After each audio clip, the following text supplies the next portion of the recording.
ஒவ்வொன்றிற்கும் ஒரு காலம் உண்டு. அந்த காலம் வரும் வரை அவன் காத்திருந்துதான் ஆக வேண்டும். இதுதான் உலகம் சொல்லக்கூடிய பாடம். ஒரு மரம் மரமாக வேண்டும் என்றால் அதற்கென்று ஒரு காலம் இருக்கிறது. ஒரு கட்டிடம் கட்டிடமாக உருவாக வேண்டும் என்றால் அதற்கென்று ஒரு காலம் இருக்கிறது. இந்த உலகத்திலே ஒவ்வொன்றுக்கும் ஒரு காலம் இருக்கிறது. அந்த காலம் வரும் வரை பொறுமையோடு இருந்து முயற்சி செய்பவர்கள் வெற்றி பெறுவார்கள்.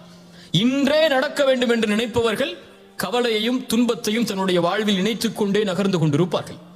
காலம் வரும் வரை முயற்சியை கைவிடாமல் யார் முயற்சி செய்கிறார்களோ அவர்களுக்கு அல்லாஹ் ரப்புல் ஆலமீன் உதவி செய்து கொண்டே இருப்பான். இப்ப மனிதனாக பிறந்தவன் முயற்சி செய்து கொண்டே இருப்பான். துவண்டு உட்காருவது மனிதனுடைய குணம் அல்ல. அவனுக்கு முடியும் வரை அவன் போராடி கொண்டே இருப்பான். அவனுடைய காலம் வரும் வரை அவன் காத்து கொண்டே இருப்பான். சிலருக்கு 25 வயசுல அவங்களுடைய வாழ்க்கை அமைஞ்சிருக்கும். சிலருக்கு 30 வயசுல தான் அமையும்னா 30 வயசு வரை அவன் காத்திருந்துதான் ஆகணும். அப்படியே இல்லையா? 40 வயசுல தான் அமையும்னா 40 வயசு வரைக்கும் காத்திருந்துதான் ஆகணும். இப்ப காத்திருக்கக்கூடிய நேரத்தில் யார் அவசரப்பட்டு இன்று ஏன் எனக்கு அவனை போன்ற வாழ்க்கை இல்லை, இன்று ஏன் எனக்கு அவருடைய வாழ்வை போன்ற வாழ்க்கை இல்லை என்று நினைத்தால் அவன் என்ன ஆவான்? முயற்சி செய்ய மாட்டான், துவண்டு உட்கார்ந்து விடுவான். ரசூலுல்லாஹி ஸல்லல்லாஹு அலைஹி வஸல்லம் மக்காவுடைய வெற்றிக்கு செல்கிறார்கள். மக்காவுடைய வெற்றிக்கு ரசூலுல்லாஹி ஸல்லல்லாஹு அலைஹி வஸல்லம் செல்வதற்கு எத்தனை ஆண்டுகளாய் ஆனது? ரசூலுல்லாஹி ஸல்லல்லாஹு அலைஹி வஸல்லமுடைய 11 வருஷ மக்காவுடைய வாழ்க்கை, அதன் பிறகு நடந்த மதீனாவுடைய வாழ்க்கை, அத்துணை ஆண்டுகள் தேவைப்பட்டது மக்காவுடைய வெற்றிக்கு. ஒரு நபிக்கு அல்லாஹ் மக்காவிலேயே வெற்றியை கொடுத்திருக்கலாம், மதீனாவிற்கு அழைத்து செல்லாமல். ஏன் மதீனாவிற்கு அழைத்து செல்ல வேண்டும்? ஏன் அத்துணை போர்க்களங்களை சந்திக்க வேண்டும்? ஏன் அத்துணை இழப்புகளை அல்லாஹ்வுடைய தூதர் சந்திக்க வேண்டும்? இப்போ ஒரு வெற்றி என்பது இழப்புகளுக்கும் சோதனைகளுக்கும் பிரச்சனைகளுக்கும் விமர்சனங்களுக்கும் புறக்கணிக்கப்படுவதற்கு பிறகுதான் நடக்கும் என்பதை நபிக்கு அல்லாஹ் உணர்த்தும் போது நாம் யார்? வாழ்வு இப்படித்தான். சிரமத்தோடு இன்பம் என்பதும் சேர்ந்து வரும், சிரமத்தோடு இன்பம் என்பதும் சேர்ந்து வரும். இப்னு அப்பாஸ் சொன்னார்கள் ரலியல்லாஹு அன்ஹு, இந்த வசனத்திற்கு விளக்கமாக சூரத்து ஷரஹ்ல வரக்கூடிய இந்த வசனத்திற்கு அல்லாஹ் ரப்புல் ஆலமீன் பஅத் என்ற வார்த்தையை பயன்படுத்தவில்லை, மஅ என்ற வார்த்தையை அல்லாஹ் பயன்படுத்தி இருக்கிறார். அல்ஹம்துலில்லாஹ். பஅத் என்றால் சிரமத்திற்கு பிறகு இன்பம் வரும். ஆனால் அல்லாஹ் சொல்லுவது சிரமத்தோடு இன்பம் வரும். சிரமம் வந்தால் அதன் தொடர்ச்சி அடுத்து இன்பம் தான். நீ பொறுமையாக சகிக்க வேண்டியது அந்த சிரமத்தை தான். இருள் இருக்கிறது என்றால் நீ கழிக்க வேண்டியது அந்த இருளைத்தான். வெளிச்சம் மறுநாள் காலையில் இருக்கிறது. நீ கவலையில் இருளாகிவிட்டது என்று நினைத்தால் வெளிச்சத்தை பார்க்க முடியாது.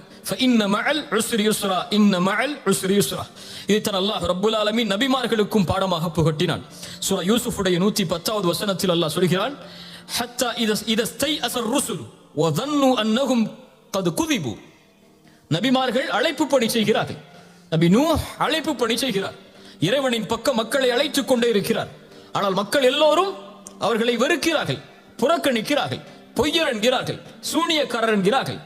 என்ன நினைத்துக் கொண்டார்கள் நபிமார்கள்? இனிமேல் நம்மை யாரும் நம்பிக்கை கொள்ளக்கூடியவர்கள் உருவாக மாட்டார்கள் என்று நினைக்கும் போதுதான் ஜாஅஹும் நஸ்ருனா, அல்லாஹ் அவர்களுக்கு உதவி செய்வான். அல்லாஹ் அவர்களை அதுவரை அந்த நம்பிக்கையின்மையை அல்லாஹ் ஏற்படுத்தி கொண்டே இருப்பான். அந்த நம்பிக்கையின்மை ஏற்பட்டு முடிந்தது என்று நினைக்கும் போது அல்லாஹ் உதவி செய்வான். ஜாஅஹும் நஸ்ருனா. அதனால் அல்லாஹ் ரப்புல் ஆலமீன் ஒரு முஃமினுக்கு சொல்லக்கூடியது, செல், நீ சோதனை வந்தால் துவண்டு உட்காராது, சிரமம் வந்தால் உன்னை அழித்துக் கொள்ளாது. ஏன்? ஒரு முஹ்சின் அப்படி இருக்க மாட்டான். சூரத்துல் அன்கபூத் 69வது வசனம், வல்லதீன ஜாஹது ஃபீனா, எம்முடைய பாதையில் யார் முயற்சி செய்கிறார்களோ, வரக்கூடிய சோதனைகளில், வரக்கூடிய சிரமங்களில், வரக்கூடிய இழப்புகளில் யார் எம்முடைய பாதையில், அதாவது அல்லாஹ்விற்காக, அல்லாஹ்வை நோக்கமாக கொண்டு, அல்லாஹ்வை மனதில் நிறுத்தி யார் முயற்சி செய்கிறார்களோ, நிச்சயமாக நாம் அவர்களின் பாதையை திறந்து வைத்தே தீருவோம். லனஹ்தியன்னஹும் சுப்லனா. ஏன்? வ இன்னல்லாஹ லமஅல் முஹ்சினீன். இப்படி போராடக்கூடிய, இப்படி சிரமங்களை எதிர்த்து நிற்கக்கூடிய, இப்படி சோதனையின் போது முயற்சி செய்யக்கூடிய இந்த முஹ்சின்களோடு அல்லாஹ் இருக்கிறான். இப்ப சோதனைகளில் போராடுபவன் முஹ்சின், சோதனைகளை எதிர்கொள்பவன் முஹ்சின், சோதனையில் வெற்றி காண்பதற்காக முயற்சி செய்பவன் முஹ்சின். அவன் மனதிலே நினைப்பது அல்லாஹ்வுடைய நாட்டம் நடந்திருக்கிறது.